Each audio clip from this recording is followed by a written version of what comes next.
Today we've got a mid-season breakdown of the 2023 NHL Draft prospects, but this time we'll be looking at the mid to late round steals. We'll go through rounds 2 through 7 and talk about some top prospects here at Locked On NHL Prospects. You are Locked On NHL Prospects, part of the Locked On Podcast Network. Your team every day.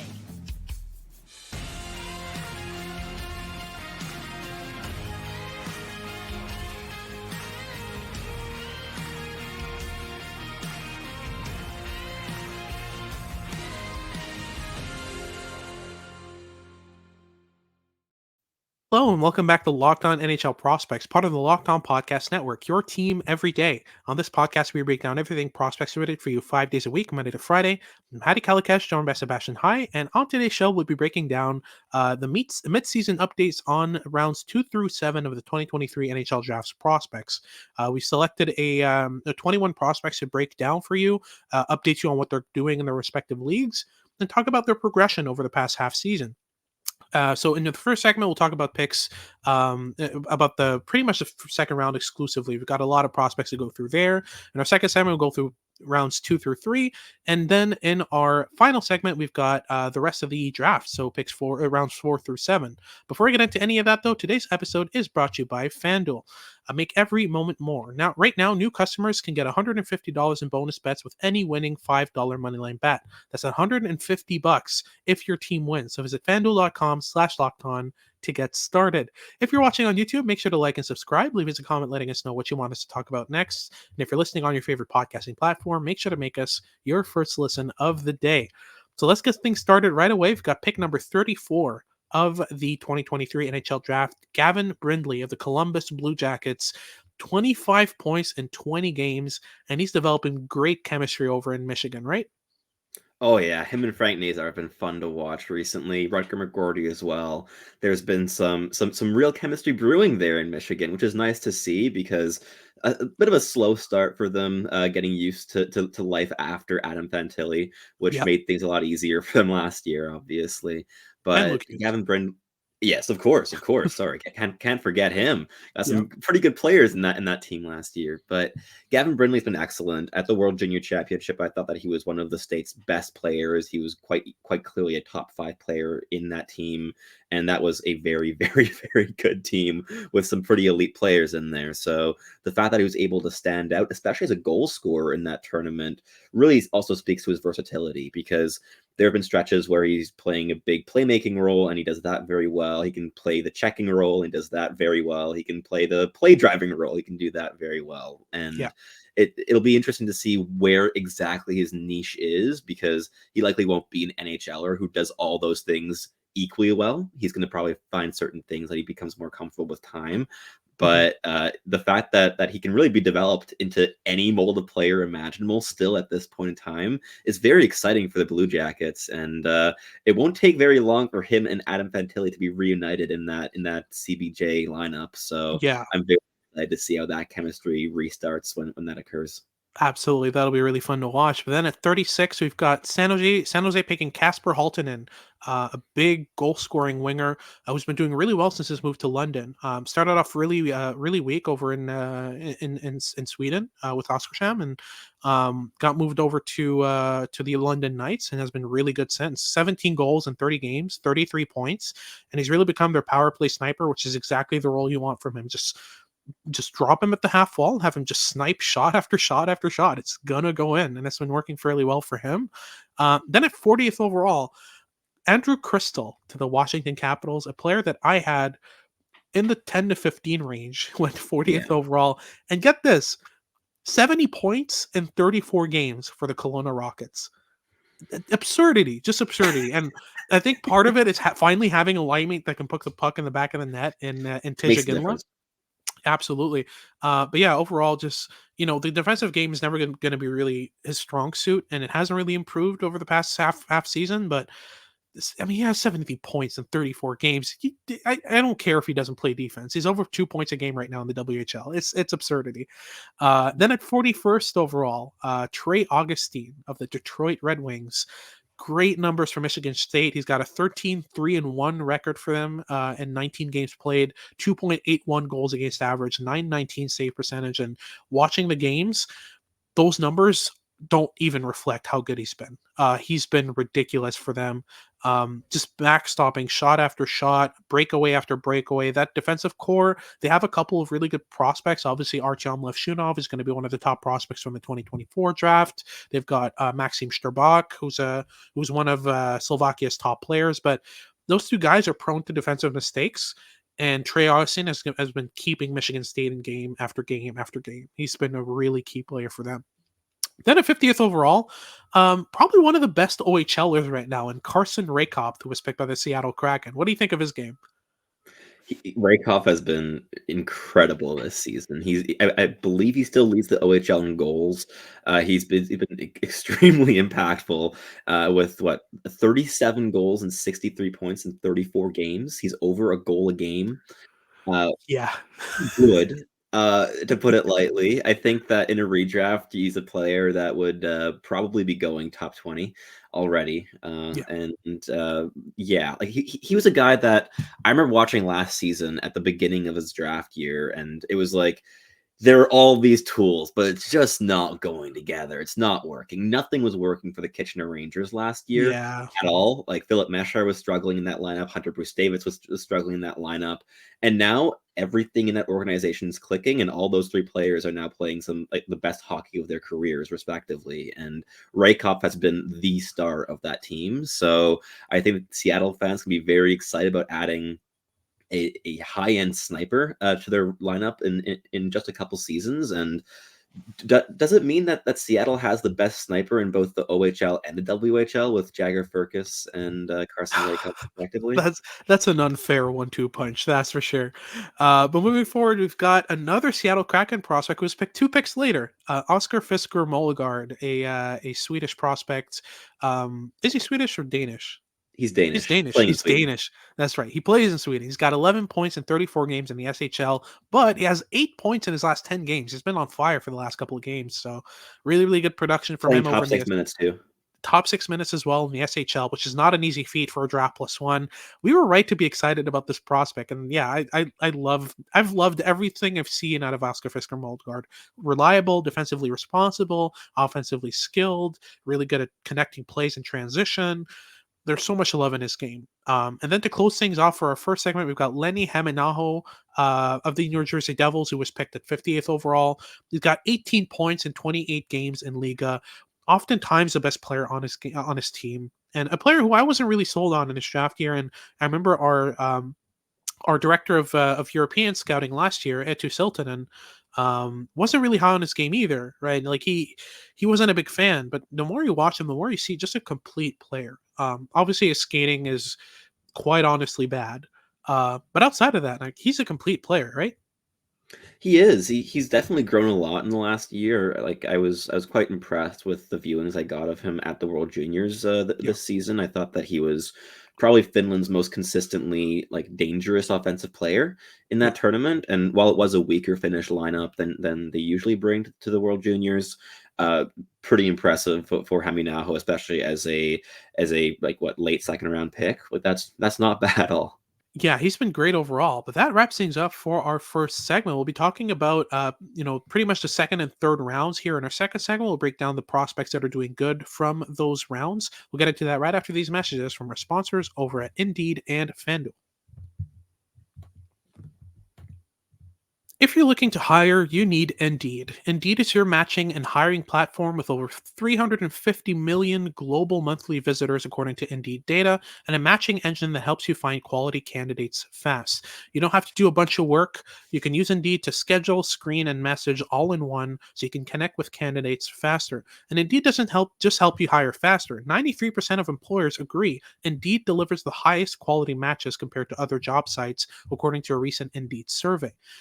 Overall, Indeed is just so user-friendly. It's really easy to use, both for employers and employees. I remember getting my job through Indeed, and it was really easy to get.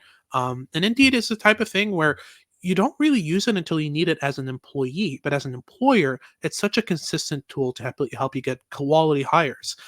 So listeners to the show can get a $75 sponsored job credit to get your jobs more visibility at Indeed.com/locked-on. That's Indeed.com/locked-on, LOCKEDON. Terms and conditions apply, but if you need to hire, you need Indeed. The NFL season is wrapping up, but there's still time to get in on the action for the playoffs right now on FanDuel, America's #1 sportsbook. Right now, new customers get $150 in bonus bets guaranteed when you place a $5 bet. That's $150 in bonus bets, win or lose, that you can spend on anything, ranging from spreads to player props to over and unders and more. Whether you want to bet on your favorite team to make it through the playoffs and win the Super Bowl, or your favorite quarterback to just throw for a couple TDs in the next game, the choice is yours. I know I personally like using FanDuel for same game parlay specifically, especially when I'm going to a game live in whatever sport it is, whether it be football or hockey or soccer or whatever it is. I like doing it just to get even closer to the action by making a few very specific bets. So visit fanduel.com/lockedon and make your first bet a layup. FanDuel, official partner of the NFL. Alrighty, so moving on to our second segment, we'll be talking about the second and third round picks. We'll start off with pick number 62 here, and we've got Felix Unger Sörum of the Carolina Hurricanes. The Hurricanes might be coming up a couple times here. They're good at drafting, especially in these mid rounds. So Unger Sörum has 7 points in 19 SHL games, but overall, what's really impressed me is he almost made the NHL out of camp, which is it's a thing that not a lot of second rounders could say on a contender like the Carolina Hurricanes. Like, this is a really, really good team. And I think the thing that made him almost make the NHL out of camp is just how reliable he is in possession. You know he's going to make the right pass. You know he's going to make the right decisions. Overall, the positioning is so good. This is a player whose skating is, it's average. I wouldn't say it's bad, but I wouldn't say it's good either. It's about bang average. But what makes him so good is his offensive brain. And when you have a player who consistently makes good decisions all the time, you're bound to see him in the NHL sooner rather than later. So I think that after this year in the SHL, if he has a really good rookie camp, I would not put it past him to make the NHL. But more likely than not, you're looking at a player who ends up playing NHL minutes and quality ones at that. Overall, a really, really impressive draft plus one first half of the season for Felix Unger Sörum, who also had a great World Juniors despite limited minutes. Just overall, really, really impressed with this kid. But then at 63rd overall, right after Felix Unger Sörum, the before last pick of the second round, we have Grayson Sachin of the Florida Panthers, who he was in both of our top 20s, right? He was right around the 20 range for me, yeah. Yeah. I mean, he's so good. The skating is ridiculous. The transition play is ridiculous. The fact that he's constantly just driving the net at all costs, absurd, right? I mean, yeah, what do you like about his game?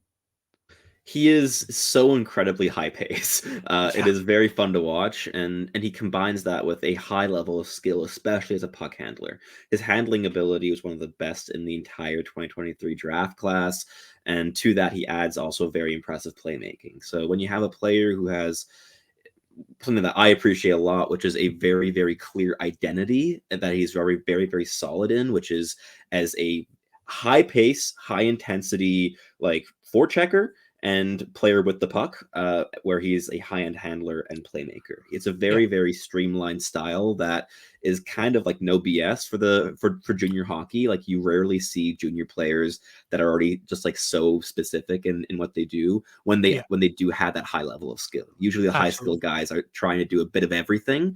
And what I appreciate with Sachin is that he's had a very clear idea of his strengths and what he can do very well for quite a while at this point. And we'll see how the trade to the Edmonton Oil Kings fares, because the Seattle Thunderbirds are not the same team this year as they were last year. They've sold sale house. mode. They've sold house entirely. And we'll see if his production like really ramps up. He's at 11 points in 9 games since that trade, but of course you have to kind of build chemistry and get settled. But I'm very curious to see how he fares as the year progresses. Yeah, it's going to be fun. And then the last pick of the draft of the second round of the 2024 NHL draft at 64th overall, the Minnesota Wild picked up Riley Heidt. And that's looking like a really good pick. He's got 72 points in 40 games for Prince George. He's been paired with a bunch of different line mates, but mainly he's been Cone Zemer at his side. And that 1-2 punch, that duo was money last year, and they've continued to be really, really good this year. And yeah, he's been their best player. Like, playmaking wise, ridiculous. The shot is really good. The overall offensive game is absurd. And that's another player that I had, well into my first round, and a player who slipped to 64th who probably shouldn't. That trio of players at 62, 63, and 64, great trio of players in the second round. These teams picked up some really good quality. Then 3 picks after that at 67th overall, the Chicago Blackhawks with another prospect, and Nick Lardis has been doing really, really well. 50 points in 37 games, including 29 goals for the Brantford Bulldogs, who aren't necessarily the best team. They're pretty much middle of the pack. And yeah, he's been their offensive leader recently. The goals have come pretty much in the same way. Shots off the rush. He's really good at combining his skating with his shooting mechanics. And yeah, he can just rifle that puck off the rush, and that's what he does best. And he's been doing it consistently. But he's also gotten some garbage goals, some tip-ins, some rebounds, and yeah, he plays that area around the net fairly well for an undersized player. And then at 69th overall, we've got another goaltender in Jacob Fowler of the Montreal Canadiens. He's got a .925 save percentage in 19 NCAA games for Boston College, 14-4-1 record. And this is a team that's top heavy. The offensive talent is stacked. On the blue line, it's a bit shorter. And Jacob Fowler has kept them in games as well. Great. I mean, that's 5 players and seven picks overall that are really worth mentioning here. And Jacob Fowler has been fantastic. And then at 75th overall, a personal favorite of yours, I think, and Hunter Brisavitz, who was picked by the Vancouver Canucks, the epitome of an offensive right-handed defenseman, right? Oh yeah, he loves having puck on his stick. He's one of the best breakout passers from this draft class, and the offensive playmaking ability especially has really, really, really come to play this season. It's always been there with Brisavitz. I remember last season we had quite a few debates during our draft meetings about him, of debating the actual output and what we know he has as input, and the things that he's trying to do that they just weren't quite working last season, because again, Kitchener was extremely disjointed as a team last year. But this year, as everything's come together, he is profiting off of it hugely, and I think he's still top 5 in the OHL in points. He was first for a while there, a month ago, and I think that Vancouver Canucks fans are quite validly pretty excited about having an offensive defenseman like Brisavitz, who combines some really good physical tools with high-end passing ability and increased composure as a puck carrier, which is all very promising. Absolutely. I mean, 67 points of 42 games speaks for itself, right? I mean, Not absurd results. Yeah. And then at 95th overall, we skipped 20 picks forward to Denver Barkey, who was picked up by the Philadelphia Flyers. He's got 64 points in 39 OHL games. And yes, he's playing with Easton Cowan. We all know that.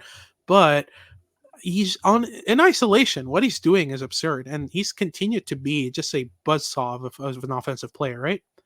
Oh, hugely. And he was playing some high-end hockey also before Easton Cowan got released back to the OHL. I think he was close to 2 points a game before Cowan even got brought back. And while those are 2 players with high-end chemistry who certainly make each other better, there wasn't a reliance on Cowan in order for Barkey to be an elite OHLer right out of the gate this season. So he's a guy that I think both of us were quite big fans of last season, and would have valued as a mid-second valuation in terms of upside and value as a prospect. So the fact that Philadelphia got him with the second to last pick in the 3rd round is a very, very nice swing.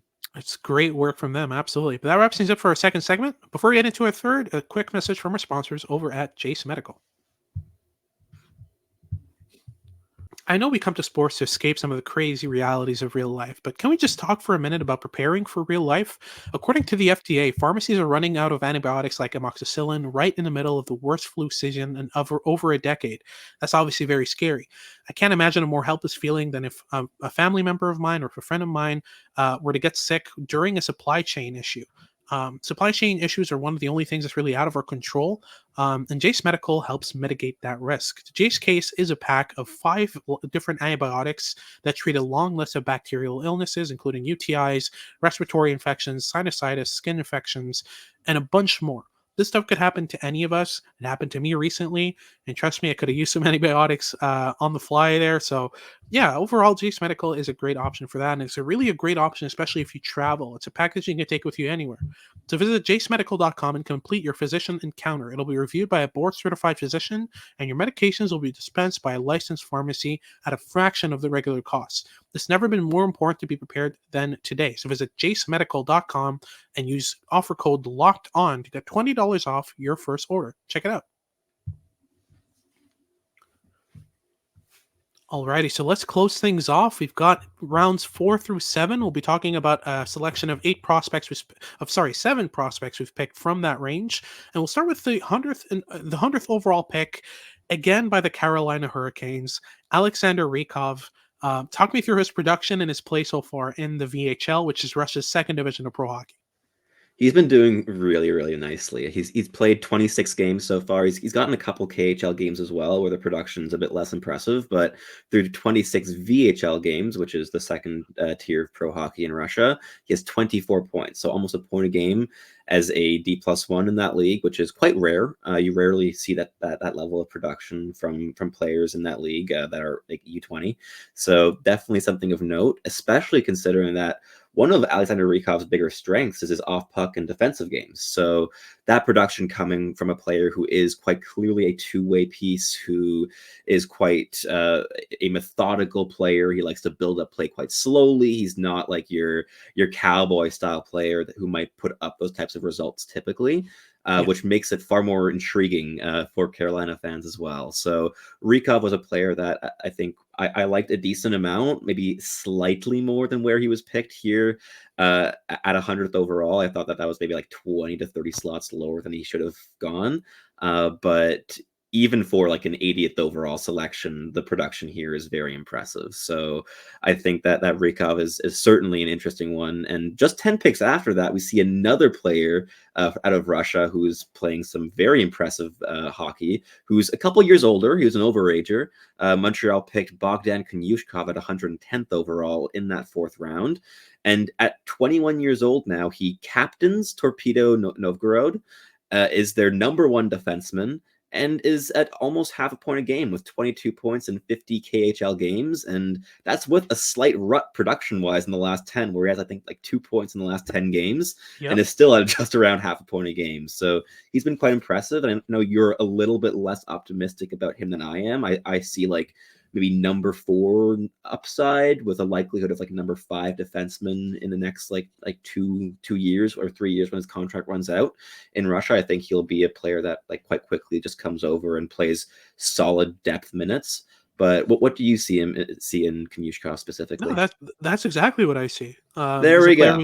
Exactly. And number 4 and number 5 is going to play some quality minutes, who can manage top power play. I just think that the combination of uneven skating stride and lack of foot strength, of leg strength, is kind of holding him back, especially on retrievals, especially in defensive zone situations. But yeah, I mean, we'll see where that goes with Konyushkov. It's a very, very interesting pick for Montreal here in the 4th round. But moving on to 114th overall, we've got the Columbus Blue Jackets picking Luca Pinelli, a favorite of yours. A player who has been producing really, really well since his draft, and a player we were really surprised to see drop this low, especially given that a lot of Ottawa 67 prospects were picked before him. He's got 44 points, including 29 goals in 39 games for the 67 so far. And yeah, he's such a lethal offensive force, a fantastic shooter of the puck, but he's also got a playmaking touch. Obviously, the skating holds him back, and there are some limiting factors to his game, but for me, I mean, he was Ottawa's best player last year, and I don't think anyone really kind of deserved to get picked ahead of him. But here we are. And then at 123rd overall, Luca Cagnoni of the San Jose Sharks, a great pickup by them as well. He's got 48 points in 37 games this year as well. And I remember being a massive fan of him last year. That has continued on that trend. For me, he's one of the most intelligent defensemen from this draft class, if not the most intelligent.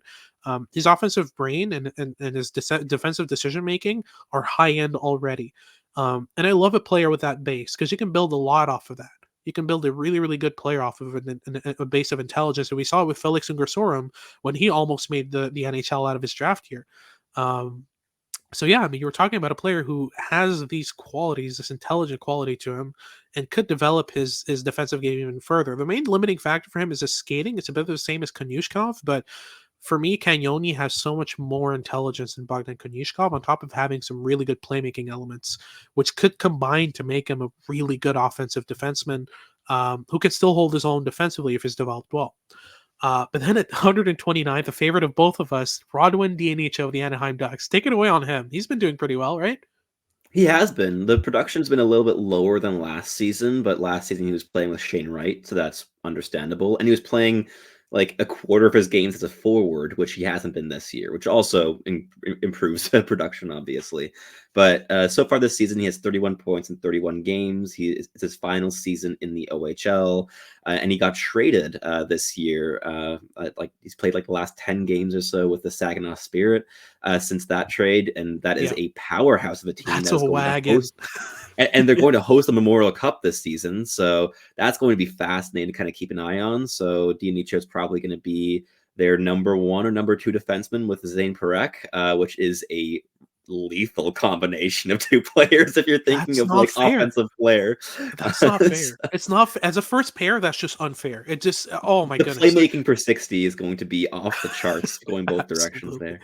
100%. And then moving on to 194, a player who I don't see really talked about too much, Oiva Keskinen of the Columbus Blue Jackets, has been doing very, very well. In Liga, he's got 16 points in 31 games. And yes, he's a twice overager. He's 19, turning 20. And that can obviously affect your rankings and lead to teams passing you over. But you look at the production, especially I really liked what I saw from him at the World Juniors. He's a really pacey, really skillful player. He used, I mean, his combination of skating and stick handling is really solid, and that alone you take him somewhere. But on top of that, he's got really good defensive value. He's able to get a stick in the right lanes. He's able to anticipate play really well. I was fairly impressed with this game overall, but we have to end things off with, for me so far, the steal of the draft. 218th overall of the Nashville Predators. We've got Aiden Fink, who was the last pick of their GM. I'm blanking on his name. David Poile, that's right. He was the last pick of David Poile's career, and what a pick that's turned out to be so far, right? Oh my God, yeah, and it was a pick that received a standing ovation from the entire arena in Nashville that was still there at the end of the 7th round, because it was such a big occasion. But it was entirely an applause for David Poile rather than the player himself, Aiden Fink, who almost deserved a standing ovation as a pick that late in the draft from the home crowd, because he is a very good player. And while he was a very, very good player playing junior A hockey last year, he's translated quite seamlessly to the NCAA, putting up, I think he has the same amount of points as Bradley Nadeau so far in the NCAA with just 2 more games played. And it's not the strongest division, of course, which is always a little asterisk on the side of that production. But Aiden Fink is playing some dynamic, fun, and highly productive hockey so far. Absolutely. But that wraps things up for today's show. Thank you very much for tuning in. If you're watching on YouTube, make sure to like and subscribe. Leave us a comment letting us know what you want us to talk about next. And if you're listening on your favorite podcasting platform, make sure to make us your first listen of the day. For your second listen of the day, make sure to check out Locked On Sports Today. They got all your news and updates about what's going on around sports. And make sure to tune in for our next shows next week as we continue our coverage of the 2024 draft and of prospects overall. This has been Heidt with Sebastian High, and we hope you tune in next time.